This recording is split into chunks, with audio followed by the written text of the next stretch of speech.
10 months have now passed since I survived my major heart surgery. And for the first few months, my memory of the first 48 hours after surgery, which was mostly in ICU, is a complete blank. But now, as memories of those 2 days have started to return, I know, or at least I'm pretty convinced, that I died in ICU. And I'm also convinced that the reason that I am still here to record this today is because I have a guardian angel. Now, before you judge me as just a senile old man, just listen to the story, and if you're still not convinced, then judge away.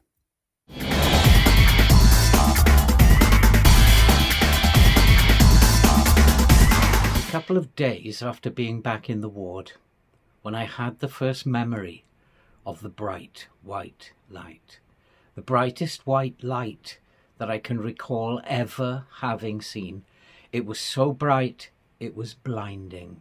I didn't know whether the light had occurred during the surgery or during the time I was in ICU. I had no clue. I just recalled seeing this very bright white light. This had started to worry me, so a couple of days before I was due to be discharged, I called over a nurse and explained to her what I think I had seen. To this, she just brushed it off. She said to me, "It's perfectly normal," and walked away. There was no allowing me to ask questions about what it might have been. She just simply brushed it away. "It's perfectly normal," she said. When I went home, my memory started to recover and I started to remember a lot more about the day of the surgery and my time in ICU.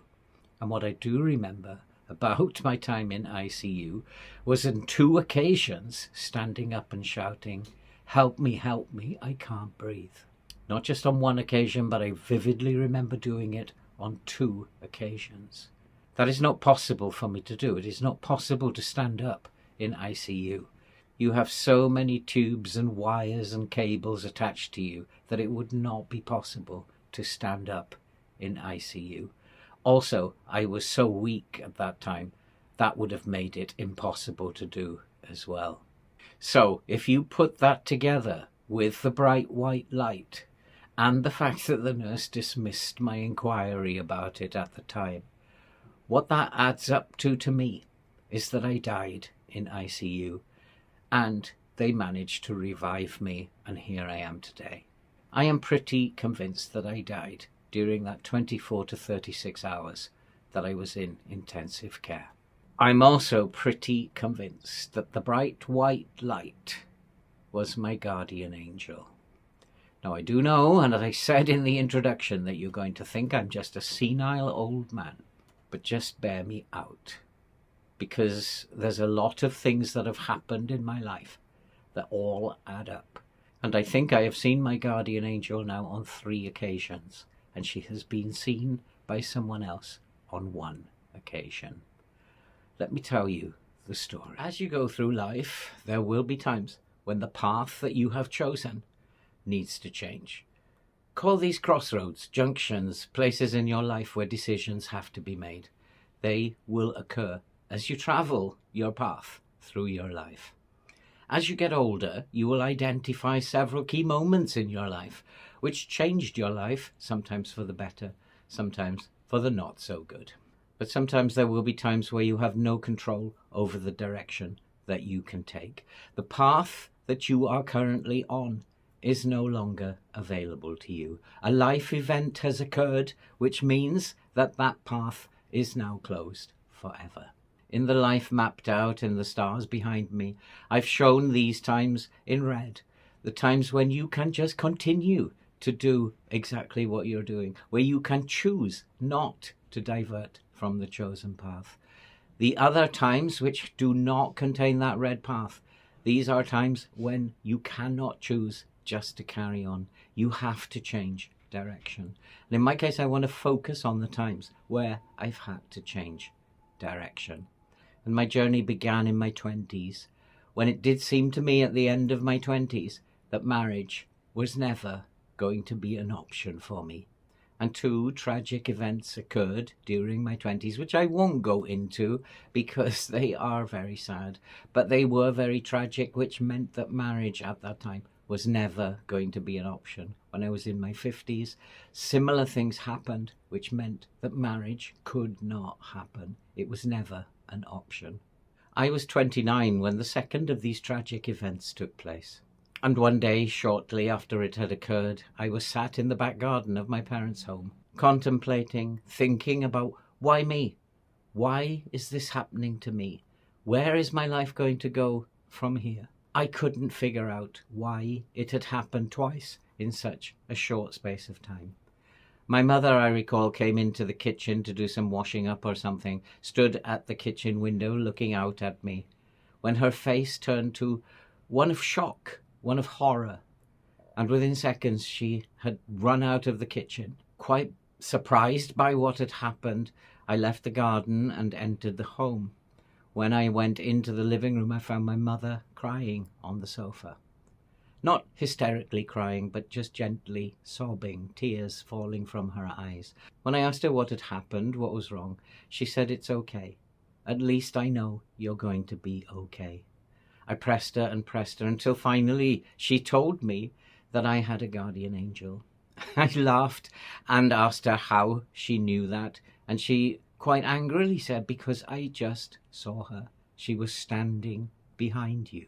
Now, thinking that this was just a mother trying to comfort her son, trying to make him believe that everything was going to be okay, I was slightly skeptical. She described her as the angelic type of angel that we are used to seeing in pictures and in other biblical images. And so I was pretty convinced that it was just her trying either to convince herself that I would be okay or to convince me, to help me deal with the emotions that I was suffering.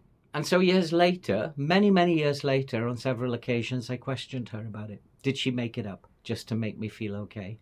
I was fine and settled at that point, so there was no reason to go on with it. But she simply said every time, "I would never lie to you, son. I saw what I saw. You have a guardian angel." And so I could never persuade her otherwise, that perhaps it was something that she just wanted to see, or that she was just trying to make herself feel better or to make me feel better. She was convinced that she saw that angelic body, my guardian angel. And so that was the first time that she had arrived. And later in life, there would be 3 other occasions where she would turn up. And my life was to move in a completely different direction again. Something again that I don't really feel that I had control over. I could have followed the path that I was going on, but I chose not to because the path I was following was a road to destruction. I had to change something at that point or suffer as a result of just continuing. I was 50 years old when I moved to Indonesia. Just before I reached my 50th birthday, I got made redundant. I was cruising along in life, not worrying about too much. I had a good lifestyle. I had a very nice apartment. But that's when another life decision had to be made. Another life event had happened. Redundancy was not something that I could forecast. Being good with money and my redundancy payment, I would probably had enough money that I could survive a year.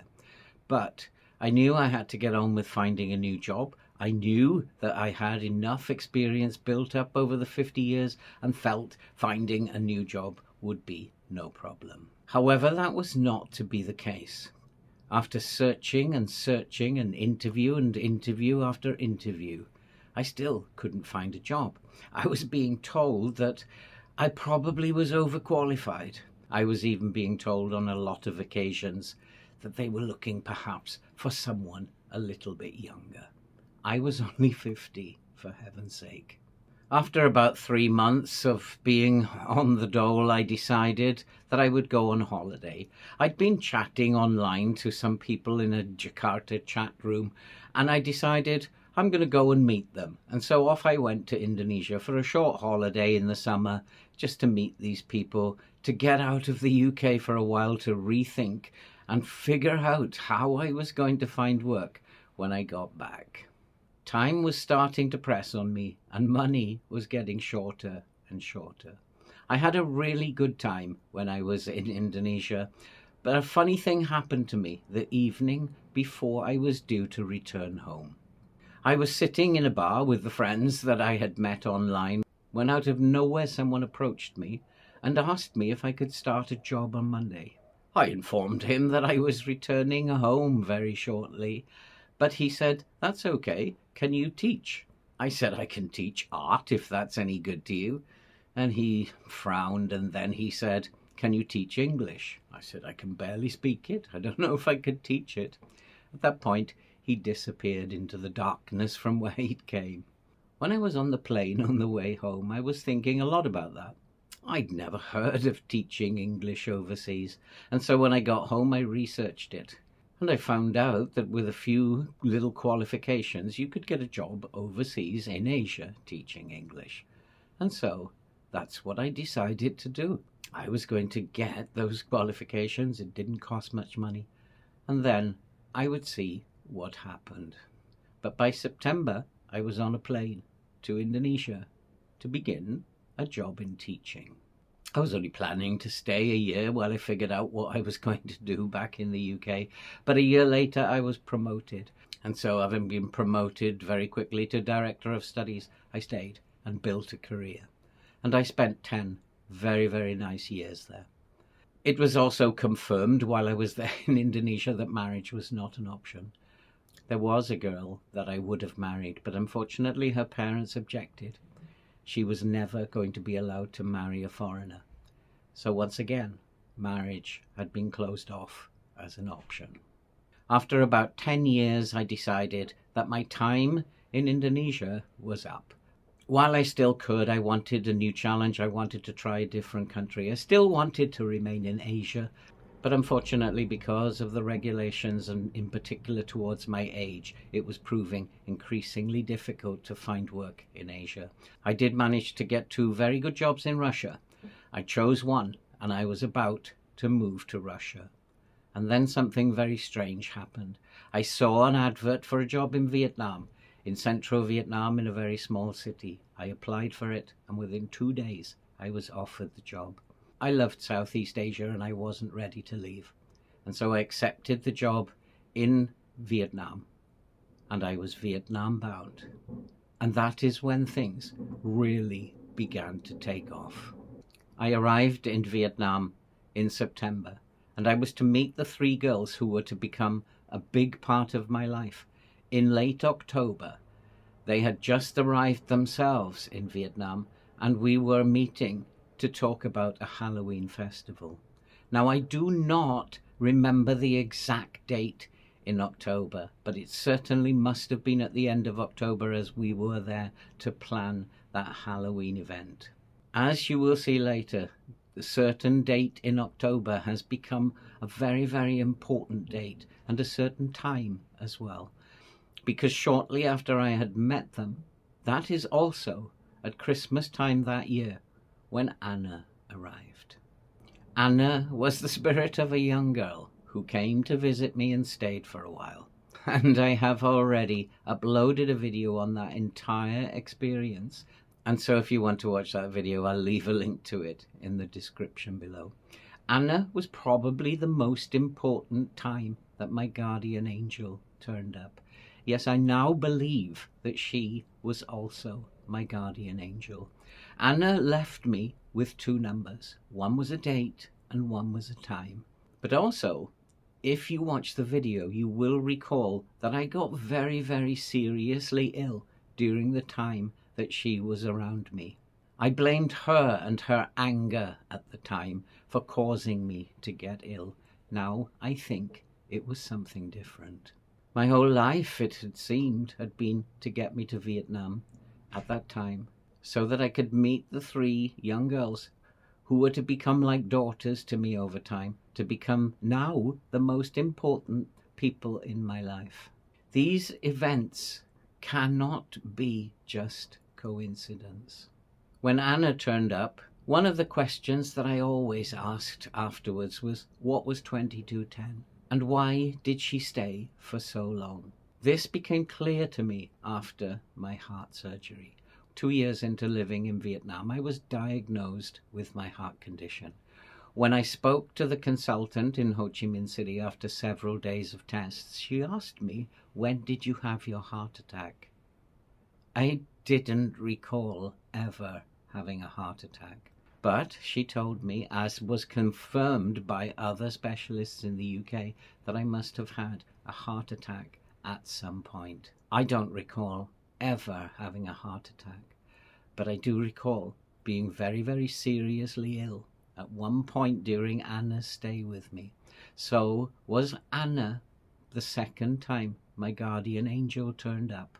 And was she there to make sure that I survived that heart attack? And so that was the second time that my guardian angel had arrived. In this case, she turned up as the spirit of a very young child who stayed with me for 5 or 6 months. A time in my life I still find difficult to explain, but when I think it through in terms of my lifeline, it all adds up. I was supposed to be in Vietnam at that time to meet those 3 girls. She turned up to make sure that I survived that heart attack and that I was able to go on developing that relationship. We have become like father and daughters over the years. They are like family to me. How that relationship happened, I still don't know, but it's been a blessing in my life. We know about the third time that my guardian angel turned up. I'm pretty convinced that I died in ICU when I had the heart surgery, and that she was there to make sure that I survived. And then finally, once I had recovered enough from the heart surgery, 5 months later, I went to visit my lovely daughters after the surgery. After the surgery, I had been left with a problem which was causing pain in my hands, severe pain in my hands. It was being controlled by medication, so it wasn't so bad. Sometimes this can happen after heart surgery. I was aware of that, but somebody had told me that if it didn't go away within a couple of years, I could lose the little finger and ring finger on both hands. This was shortly before I was about to fly to Vietnam. This was on my mind as I boarded the plane even. I could not stop thinking about this. How was I going to cope? How was I going to survive? I lived alone. If I didn't have the use of my hands, how was I going to get by? Things were running through my head. I was a worried man. When I got on the plane, I sat down in my window seat. I'd pre-booked a window seat. The plane wasn't very busy, and as we got closer to departure, I thought I was going to have the whole row of seats to myself. I could lie down and have a sleep. But a young girl appeared, prettiest young girl I've seen in a long time, probably in her early 20s, long blonde hair with crystal blue eyes, very, very tall.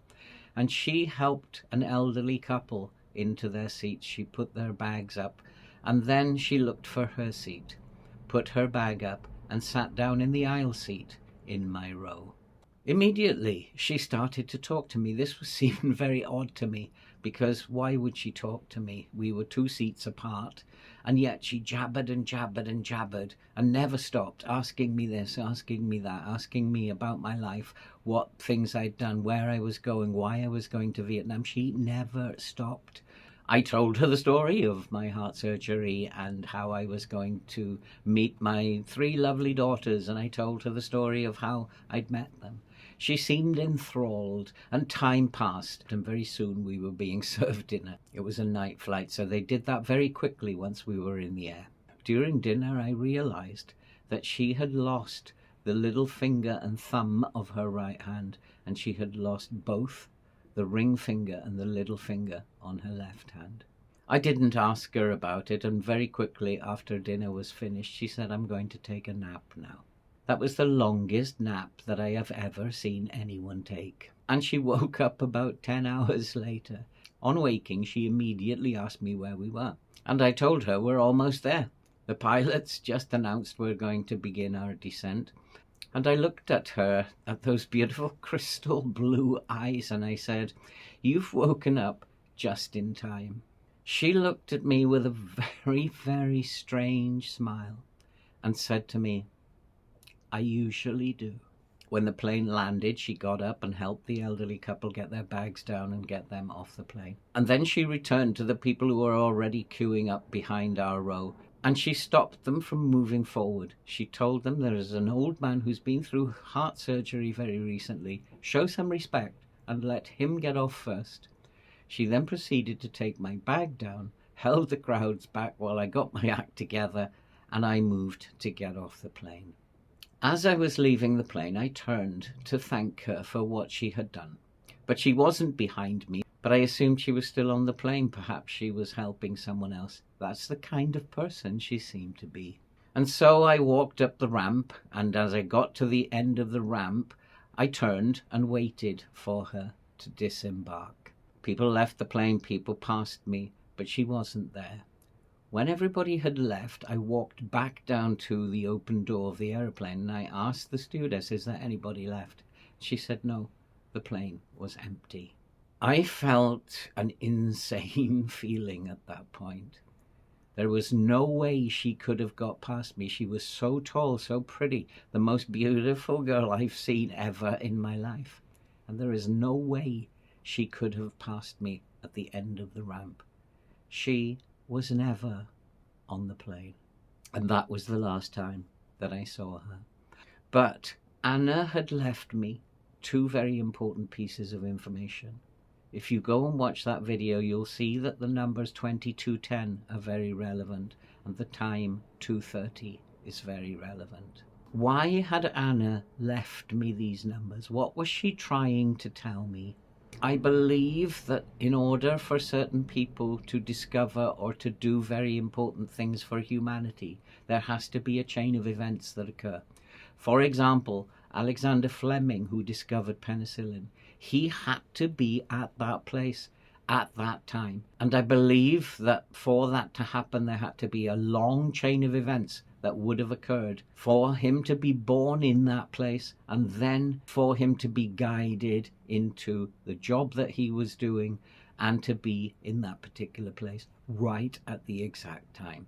And many, many people would have been involved in that chain of events to get him there. I believe that I am in a chain of events. I don't know where I am in that chain of events, but I do know if I am in that chain of events, it involves one or more of those three girls. I was destined to meet them. So many things happened in my life where I could have gone off in different directions, but it was never allowed to happen. I was going to be in Vietnam at that time on that day. And therefore I have a task to perform. And my task, I believe now, is to get one of those girls to a certain place in her life at a certain time and on a certain day. I don't know what is going to happen and why she needs to be there, but I am part of that chain to enable her to get there. And in order for me to complete that task, I now believe that I have a guardian angel to watch over me so that I can complete my task. Oh, I know you're going to think I'm absolutely insane, but I still believe that the numbers 2210 and 2:30 are very, very relevant. So why did Anna leave those numbers? I don't know. Maybe she's giving me a clue. You see, my problem is that despite my belief, I can never prove that I am part of a chain of events. I have this very, very strong belief that I am being kept alive in order to complete my task. But how will I know when my task is completed? And if I don't know, what is the point of me thinking about it? Well, I think this is where the numbers might come in. The numbers that I've been given by Anna are two numbers. 2210, the 22nd of October, and 2:30. The only way I think that I will know is if one of those girls, and they all are on the point of getting married, if one of those girls gives birth to a child at 2:30 on the 22nd of October, I'm going to immediately post an update video to this, because that will be quite extraordinary. Now, I don't know if that's what's going to happen. Who knows? But what if it does? What if a child is born to one of them on the 22nd of October at 2:30? What a feeling that will be. And what will happen to me afterwards?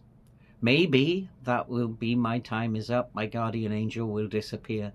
Or maybe I will die shortly after that, and perhaps even go on to be trained as a guardian angel myself.